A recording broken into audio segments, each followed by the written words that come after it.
मंगल साहब तो ये सैनिटाइजेशन का काम असी शुरू कर रहे हैं। मैं बड़ा धन्यवादी हाँ यूनाइटेड प्रैस क्लब के साडे चेयरमैन साहब मनीष अत्री जी और उन्होंने नाल उन्होंने वाइस चेयरमैन साहब अर्शदीप जी जिहड़े समर जी ने, इन्हां सारिਆਂ ने बड़ा ये वड्डा उपराला योगदान है, मदद है। क्योंकि ये कि जैपनीज़ टैक्नोलॉजी की मशीनां ने, तुहानूं पता होना कुछ दिन पहला भी असी मजीठे शुरुआत की सी। सो मेरे लिए बड़ा माण की गल है, बड़ी गुरु साहब की बड़ी वड्डी बख्शिश कृपा हुई है। यह जे सज्जना का यूनाइटेड प्रैस क्लब का तो इन्हां दे जिम्मेवार सज्जना का सहयोग मिला है कि अज मजीठे हल्के च पहला मजीठे तो असी एक दूजी किस्म की मशीन सी जिन्हों चार्ली टर्नेडो करके उहदा नाम सी, उन्होंने शुरू किया। जे जैपनीज़ कंपनी है, तुसीं वेखोगे कि यह जी मशीन पहली बारी श्री अमृतसर साहब अज आई है और ये सारे इलाके च माझे की सारे पासे ये सेवा निभाउणगे। सो अज ये शुरुआत है। गुरु साहब दियां चरनां च अरदासां बेनतियां करके सरबत दे भले की अरदास करके शुरुआत कर रहे हैं। निमाणा जा अपने वालों योगदान पाउण दा काम कर रहे हैं। ठीक है कि सरकार की जिम्मेवारियां सारियां बनदियां ने, मगर जे सरकार अपनी जिम्मेवारी तो फेल हो जाए तो असी सारे रल मिल के जिहड़े भला मंगते हैं, सुख मंगते हैं, असी आपकी जिम्मेवारी सारे रल मिल के निभाउण दा यतन कर रहे हैं। की गल है, सरकार की आर्थिकता इन्नी माड़ी होगी कि ठेके खोलण दे लई जिहड़ी मुख मंत्री साहब अपील कर रहे हैं प्रधानमंत्री ने? देखो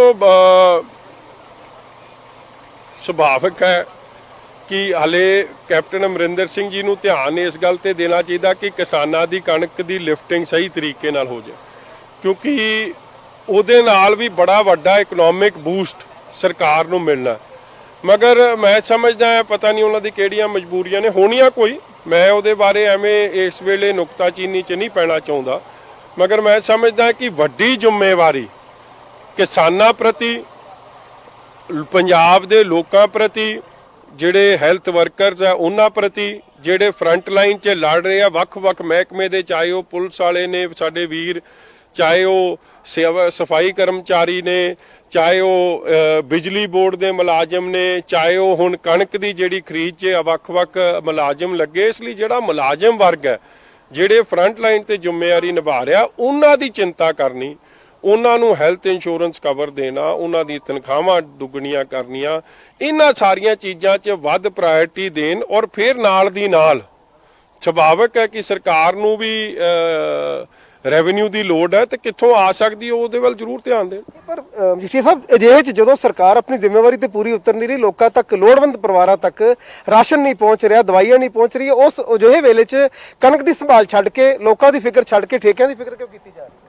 देखो ये गल मैं कैप्टन अमरिंदर सिंह जी का या पंजाब सरकार का बुलारा नहीं हाँ, इसलिए मैं उहदे बारे नहीं कह सकता। मगर ये जरूर है कि राशन की वंड सही तरीके नाल नहीं हो रही है तो सारे पंजाब की वड्डी शिकायत है। और दुख की गल है कि इस औखे समय च भी राशन की वंड पार्टी पद्धरां तो उत्ते उठ के नहीं, पार्टी वेखी जाती किने कांग्रेस नूं वोट पाई फिर राशन दिता जाता और फिर भी नहीं पहुँच रहा। मेरे को तो बहुत वड्डे पद्धर ते शिकायत आ रही है, पिंड पिंड तो शिकायत आ रही है कि राशन नहीं पहुँच रहा। चाहिए सरकार इसनूं जिम्मेवारी नाल निभावे, क्योंकि सेंटर गवर्नमेंट ने भी बहुत वड्डे पद्धर ते राशन भेजण दा काम कीता। हर महीने तुसीं वेखो एक बंदे नूं 1 करोड़ 40 ਲੱਖ ਜੀਆਂ वास्ते कणक ते दाल भेजण दा काम कीता। मतलब कि जे परिवार 'ਚ 4 जी ने ਤੇ 20 ਕਿਲੋ ਕਣਕ ਉਹਨਾਂ ਦੇ ਘਰ 'ਚ ਆ ਜਾਣੀ ਹੈ। ਇਹ ਸਭ ਸੈਂਟਰ ਦੀ ਸਰਕਾਰ ਵੱਲੋਂ ਉਹੀ ਪਹੁੰਚਾ ਦੇਣ, ਪੱਖਪਾਤ ਨਾ ਕਰਨ। ਜੇ 2 ਕਰੋੜ 70 ਲੱਖ ਆਬਾਦੀ ਹੈ, 1 ਕਰੋੜ 40 ਲੱਖ ਨੂੰ ਆ ਜਾਣਾ, ਆਲਮੋਸਟ 60% ਲਈ ਕਣਕ ਭੇਜੀ ਗਈ ਹੈ, ਮਗਰ ਉਹਦੀ ਵੀ ਵੰਡ ਸਹੀ ਤਰੀਕੇ ਨਾਲ ਨਹੀਂ ਹੋ ਰਹੀ। ਇਸ ਗੱਲ ਦਾ ਦੁੱਖ ਹੈ। ਕੈਪਟਨ ਅਮਰਿੰਦਰ ਸਿੰਘ ਜੀ ਨੂੰ ਇਨਸ਼ੋਰ ਕਰਨਾ ਚਾਹੀਦਾ ਕਿ ਸਹੀ ਵੰਡ ਹੋਵੇ। ਜਿੱਥੇ ਤੱਕ ਤੁਸੀਂ ਸ਼ਰਾਬ ਦੀ ਗੱਲ ਕੀਤੀ ਹੈ, ਉਹ ਨਜਾਇਜ਼ ਸ਼ਰਾਬ ਦਾ ਧੰਦਾ ਤਾਂ ਰੋਜ਼ ਚੱਲ ਰਿਹਾ ਜੀ, ਰੋਜ਼ ਰੌਲਾ ਪੈ ਰਿਹਾ। ਫੈਕਟਰੀ ਏਡੀ ਵੱਡੀ ਅਨਰਥ ਹੋਈ ਖੰਨੇ ਤੋਂ, हर जगह पहला उस तो पहला रोपड़ का रौला पिया, फिर इत्थे भी एक एक्सीडेंट होया जिहड़ा शराब लैके आ रहे सी रॉक साइड ब्यास के नेड़े। इसलिए ये चीज़ों वाल ध्यान देन, ये गलत काम वाल वध ध्यान है, सही काम लोगों के भले वाल मैं समझदा ध्यान पूरा हले नहीं दिता जा रहा। जी ਅਣਥੱਕ ਯਤਨ ਕੀਤੇ ਗਏ ਹਜੂਰ ਸਾਹਿਬ ਤੋਂ ਸੰਗਤਾਂ ਨੂੰ ਵਾਪਸ ਲਿਆਉਣ ਦੇ ਲਈ, ਪਰ ਹੁਣ ਜਿਹੜਾ ਕ੍ਰੈਡਿਟ ਵਾਰ ਚੱਲ ਰਹੀ ਹੈ, ਮੁੱਖ ਮੰਤਰੀ ਸਾਹਿਬ ਉਹਦਾ ਕ੍ਰੈਡਿਟ ਲੈਣ ਦਾ ਜਿਹੜਾ ਚਲੋ ਜੀ, ਮੈਂ ਉਹਦੇ 'ਚ ਨਹੀਂ ਜਾਣਾ ਚਾਹੁੰਦਾ। ਸਭ ਤੋਂ ਵੱਡਾ ਕ੍ਰੈਡਿਟ ਸੱਚੇ ਪਾਤਸ਼ਾਹ ਦਾ ਹੈ। ਗੁਰੂ ਸਾਹਿਬ ਨੇ ਅਪਾਰ ਬਖਸ਼ਿਸ਼ ਕੀਤੀ। ਮਹੀਨੇ ਤੋਂ ਵੱਧ ਸਮੇਂ ਨਾਲ ਉਹ ਸੰਗਤਾਂ ਉੱਥੇ ਫਸੀਆਂ ਸਨ। ਇਹ ਠੀਕ ਹੈ ਕਿ ਉਹਦੇ 'ਚ ਬੜੇ ਲੰਮੇ ਸਮੇਂ ਤੋਂ ਭੈਣ ਜੀ ਹਰਸਿਮਰਤ ਕੌਰ ਬਾਦਲ ਜੀ ਵੀ ਲੱਗੇ ਰਹੇ, ਹੋਮ ਮਿਨਿਸਟਰ ਸਾਹਿਬ ਨੂੰ ਮਿਲ ਕੇ ਵੀ ਆਏ, ਕੈਪਟਨ ਅਮਰਿੰਦਰ ਸਿੰਘ ਜੀ ਨੇ ਵੀ ਉਹ ਚਿੱਠੀ ਲਿਖੀ। ਔਰ ਸੁਭਾਵਿਕ ਹੈ ਕਿ ਉਹ ਸੰਗਤ ਇੱਥੇ ਆਉਣ ਤਦੇ ਆ ਸਕਦੀਆਂ ਸਨ ਕਿਉਂਕਿ ਮਹਾਰਾਸ਼ਟਰ ਸਰਕਾਰ ਦੀ ਅਪਰੂਵਲ ਨਾਲ ਜਿਹੜੇ ਰਸਤੇ 'ਚ ਸਰਕਾਰਾਂ ਸਨ, ਚਾਹੇ ਉਹ ਮੱਧ ਪ੍ਰਦੇਸ਼ ਸੀ, ਰਾਜਸਥਾਨ ਸੀ, ਔਰ ਜਿੱਥੇ ਐਂਟਰੀ ਹੋਣੀ ਸੀ ਪੰਜਾਬ ਦੀ, ਉਹਨਾਂ ਸਾਰੀਆਂ ਸਰਕਾਰਾਂ ਰਲ ਮਿਲ ਕੇ ਯਤਨ ਕਰਦੀਆਂ ਫੇਰ ਹੀ ਆ ਸਕਦੀ ਹੈ। ਚੰਗੀ ਗੱਲ ਹੈ ਕਿ ਅੱਜ ਸ਼ਰਧਾਲੂ ਆ ਗਏ ਆ। ਕ੍ਰੈਡਿਟ ਸਭ ਨੂੰ ਹੀ ਹੈ ਔਰ ਵੱਡਾ ਕ੍ਰੈਡਿਟ ਸੱਚੇ ਪਾਤਸ਼ਾਹ ਨੂੰ। ਕਸ਼ਮੀਰ 'ਚ ਵੀ ਕਾਫੀ ਪੰਜਾਬੀ ਫਸੇ, ਲਗਭਗ 400 ਤੋਂ ਵੱਧ ਜਿਹੜੇ ਪੰਜਾਬੀ ਫਸੇ ਹੋਏ ਜੋ ਉੱਥੇ ਲੇਬਰ ਕਰਨ ਗਏ ਸੀ, ਰੋਟੀ ਰੋਜੀ ਕਮਾਉਣ ਗਏ ਸੀ, ਉਹਨਾਂ ਦੀ ਆਵਾਜ਼ ਵੀ ਬੁਲੰਦ ਕੀਤੀ ਜਾਵੇ। ਬਿਲਕੁਲ ਜੀ, ਮੈਂ ਕੈਪਟਨ ਅਮਰਿੰਦਰ ਸਿੰਘ ਜੀ ਨੂੰ ਵੀ ਔਰ ਕੇਂਦਰ ਦੀ ਸਰਕਾਰ ਨੂੰ ਅਪੀਲ ਵੀ ਕਰਦਾ ਹਾਂ ਕਿ ਵੱਡੇ ਪੱਧਰ ਤੇ ਸਾਡੇ ਮਾਝੇ ਤੋਂ ਖਾਸ ਤੌਰ ਤੇ ਕਾਰਪੈਂਟਰੀ ਦਾ ਕੰਮ ਕਰਨ ਵਾਸਤੇ ਸੰਗਤ ਸ਼੍ਰੀਨਗਰ ਤੋਂ ਅੱਗੇ ਅਨੰਤਨਾਗ ਕਈ ਥਾਵਾਂ ਤੋਂ ਮੈਨੂੰ ਵੀ ਫੋਨ ਆਏ ਆ ਜਿਹੜੇ ਉਹ ਫਸੇ ਹੋਏ ਆ। ਅਸੀਂ ਸਾਰੀ ਡਿਟੇਲ ਅੱਜ ਪੰਜਾਬ ਸਰਕਾਰ ਨੂੰ ਤੇ ਬੀਬਾ ਹਰਸਿਮਰਤ ਕੌਰ ਬਾਦਲ ਜੀ ਰਾਹੀਂ ਕੇਂਦਰ ਸਰਕਾਰ ਨੂੰ ਭੇਜ ਰਹੇ ਆ ਕਿ ਜਿੱਥੇ ਜਿੱਥੇ ਵੀ ਸੰਗਤ ਫਸੀ ਆ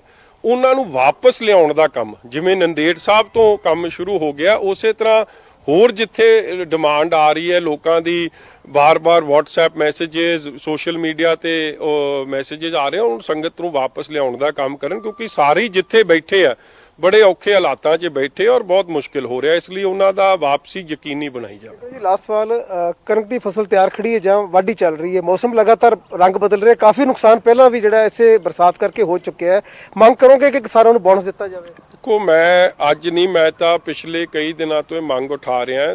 ਵੱਖ-ਵੱਖ ਕਿਸਾਨਾਂ ਦਾ ਨੁਕਸਾਨ ਹੋਇਆ। ਕਣਕ ਦੇ ਜਿਹੜੇ ਖੇਤੀ ਕਰਦੇ ਉਹਨਾਂ ਦਾ ਵੀ ਵੱਡੇ ਪੱਧਰ ਤੇ ਨੁਕਸਾਨ ਹੋਇਆ ਕਿਉਂਕਿ ਬੇਮੌਸਮੀ ਬਰਸਾਤ ਕਰਕੇ ਉਹਨਾਂ ਦੇ ਝਾੜ ਵੀ ਡਿੱਗਿਆ, ਫਸਲ ਵੀ ਖਰਾਬ ਹੋਈ ਔਰ ਹੁਣ ਵੀ ਖਰਾਬ ਹੋ ਰਿਹਾ ਕਿਉਂਕਿ ਪਾਸ ਨਹੀਂ ਮਿਲ ਰਿਹਾ। ਹੁਣ ਵੀ ਮੇਰੀ ਮੰਡੀ ਦੀ ਵਿਜ਼ਿਟ ਹੈ, ਬਾਰ-ਬਾਰ ਇਹ ਰੌਲਾ ਪੈ ਰਿਹਾ ਕਿ ਇੱਕ ਪਾਸ ਦਿੱਤਾ ਜਾ ਰਿਹਾ। ਪਾਖਰਪੁਰੇ ਸਾਡੀ ਮੰਡੀ ਹੈ ਜਿੱਥੇ ਸਾਰੇ 5 ਪਾਸ ਦਿੱਤੇ ਗਏ ਆ। ਜੇ ਮੰਡੀ ਅੱਜ ਵੀ ਕਦੇ ਸਵੇਰੇ ਬਾਰਿਸ਼ ਆ ਜੇ ਤੇ ਫਿਰ ਉਹਦਾ ਨੁਕਸਾਨ ਹੋ ਜੇ, ਉਹਦੇ ਲਈ ਕੌਣ ਜ਼ਿੰਮੇਵਾਰ ਹੋਗਾ? ਇਸ ਲਈ ਕਿਸਾਨਾਂ ਦੇ ਬਹੁਤ ਆਰਥਿਕ ਹਾਲਾਤ ਅੱਗੇ ਕਮਜ਼ੋਰ ਹੈ, ਮੌਸਮ ਦੀ ਅੱਗੇ ਉਹਨਾਂ ਨੇ ਮਾਰ ਝੱਲੀ ਹੈ ਔਰ ਹੁਣ ਸਰਕਾਰ ਦੀ ਗਲਤ ਨੀਤੀਆਂ ਕਾਰਨ, ਕਿਉਂਕਿ ਬਾਰਦਾਨਾ ਸਰਕਾਰ ਕੋਲ ਹੈ ਨਹੀਂ ਤੇ ਬਾਰਦਾਨਾ ਦੇ ਬਹਾਨੇ ਕਿ ਚਲੋ ਮੰਡੀ 'ਚ ਜ਼ਿਆਦਾ ਕਣਕ ਆ ਨਾ ਜਾਵੇ, ਸਾਡੇ ਤੇ ਜ਼ਿੰਮੇਵਾਰੀ ਹੋਊਗੀ, ਪਾਸ ਹੀ ਦੇਣੇ ਬੰਦ ਕਰਤੇ। ਇਹ ਗਲਤ ਪਾਲਿਸੀ ਹੈ ਸਰਕਾਰ ਦੀ। ਸਰਕਾਰ ਨੂੰ ਆਪਣੀ ਜ਼ਿੰਮੇਵਾਰੀ ਬਖੂਬੀ ਨਿਭਾਉਣੀ ਚਾਹੀਦੀ, ਖੁੱਲੇ ਪਾਸ ਦੇਣੇ ਚਾਹੀਦੇ ਕਿ ਲੋਕ ਆਪਣੀ ਫਸਲਾਂ ਲੈ ਆਉਣ ਔਰ ਜ਼ਿੰਮੇਵਾਰੀ ਫਿਰ ਸਰਕਾਰ ਦੀ ਬਣਦੀ ਹੈ ਉਹਦੇ ਬਾਅਦ ਕਿ ਜੋ ਨੁਕਸਾਨ ਬੇਮੌਸਮੀ ਬਰਸਾਤ ਕਰਕੇ ਹੋਇਆ ਉਹਦੀ ਭਰਪਾਈ ਹੋਵੇ। ਕਈ ਕਿਸਾਨਾਂ ਦਾ ਨੁਕਸਾਨ ਜਿਹੜਾ ਸਬਜ਼ੀ ਦੀ ਖੇਤੀ ਕਰਦੇ ਸਨ ਜਾਂ ਫਰੂਟਾਂ ਦੀ ਕਰਦੇ ਸਨ, ਫੁੱਲਾਂ ਦੀ ਕਰਦੇ ਸਨ, ਉਹਨਾਂ ਦੇ ਵੀ ਨੁਕਸਾਨ ਹੋਇਆ, ਉਹਨਾਂ ਦੀ ਵੀ ਭਰਪਾਈ ਹੋਵੇ। ਔਰ ਦੁੱਧ ਦਾ ਜਿਹੜਾ ਵਪਾਰ ਕਰਦੇ ਸਨ ਜਾਂ ਦੁੱਧ ਦੇ ਉਤਪਾਦਕ ਸਨ, ਉਹਨਾਂ ਨੂੰ 5 ਤੋਂ 10 ਰੁਪਏ ਦੀ ਪਰ ਲੀਟਰ ਮਾਰ ਪੈ ਰਹੀ ਹੈ, ਉਹਨਾਂ ਦਾ ਵੀ ਮੁਆਵਜ਼ੇ ਦੀ ਗੱਲ ਕਰਨ। ਅਸੀਂ ਕਿਸਾਨੀ ਚਾਰੇ ਪਾਸਿਓਂ ਜਿਹੜੇ ਵੀ ਕਿਸਾਨ ਕਿਸ ਚੀਜ਼ ਦੇ ਸਨ, ਹਰ ਕਿਸਾਨ ਨੂੰ ਮਾਰ ਪਈ ਆ, ਉਹਦੀ ਭਰਪਾਈ ਦਾ ਕੰਮ ਸਰਕਾਰ ਨੂੰ ਜ਼ਰੂਰ ਧਿਆਨ ਦੇਣਾ ਚਾਹੀਦਾ ਕਿਉਂਕਿ ਉਹ ਬੈਕਬੋਨ ਹੈ ਔਰ ਐਗਰੀਕਲਚਰ ਸਾਡੀ ਇਕਨੋਮੀ ਆ। ਐਗਰੀਕਲਚਰ ਇਕਨੋਮੀ ਹੋਣਾ, ਕਣਕ ਦੀ ਖਰੀਦ ਚੋਂ ਵੀ ਸਰਕਾਰ ਨੂੰ ਬੜਾ ਰੈਵਨਿਊ ਇਕੱਠਾ ਹੋਣਾ, ਇਸ ਲਈ ਉਹ ਇਹਨਾਂ ਦਾ ਧਿਆਨ, ਉਸ ਰੈਵਨਿਊ ਨੂੰ ਇਹਨਾਂ ਦੇ ਧਿਆਨ ਵੱਲ ਲਾਉਣਾ ਚਾਹੀਦਾ। ਮੇਰੀ ਪਹਿਲੀ ਤੇ ਪੁਰਜੋਰ ਮੰਗ ਰਹੂਗੀ। ਨਵਜੋਤ ਸਿੰਘ ਸਿੱਧੂ ਲਗਾਤਾਰ ਸਿਹਤ ਵਿਭਾਗ ਦੇ ਨਿਰਦੇਸ਼ਾਂ ਦੀ ਅਣਦੇਖੀ ਕਰ ਰਹੇ ਹੈ। ਕੱਲ ਵੀ ਰਾਸ਼ਨ ਵੰਡਣ ਨਿਕਲੇ, ਨਾ ਆਪ ਮਾਸਕ ਪਾਇਆ, ਜਿੱਥੇ ਰਾਸ਼ਨ ਵੰਡਣ ਗਏ 300-400 ਲੋਕਾਂ ਦੀ ਭੀੜ ਇਕੱਠੀ ਹੋਈ, ਕੋਈ ਸੋਸ਼ਲ ਡਿਸਟੈਂਸਿੰਗ ਜਿਹੜੀ ਹੈ ਨਹੀਂ ਨਜ਼ਰ ਆਈ। ਕੋਈ ਸਲਾਹ ਦੇਣੀ ਚਾਹੋਗੇ ਸਿੱਧੂ ਸਾਹਿਬ? ਮੈਂ ਨਹੀਂ ਜੀ ਕੋਈ ਦੇਣਾ ਚਾਹੁੰਦਾ, ਮੈਂ ਤਾਂ ਸਭ ਦੀ ਭਲੇ ਦੀ ਅਰਦਾਸ ਕਰਨ ਲੱਗਿਆ ਜੀ, ਮੈਂ ਕਾਹਦੀ ਸਲਾਹ ਦੇਣੀ ਹੈ। ਬਾਕੀ ਤੁਹਾਨੂੰ ਪਿਛਲੀ ਵਾਰੀ ਵੀ ਦੱਸਿਆ ਕਈ ਬਿਮਾਰੀਆਂ ਦਾ ਇਲਾਜ ਕੋਈ ਨਹੀਂ।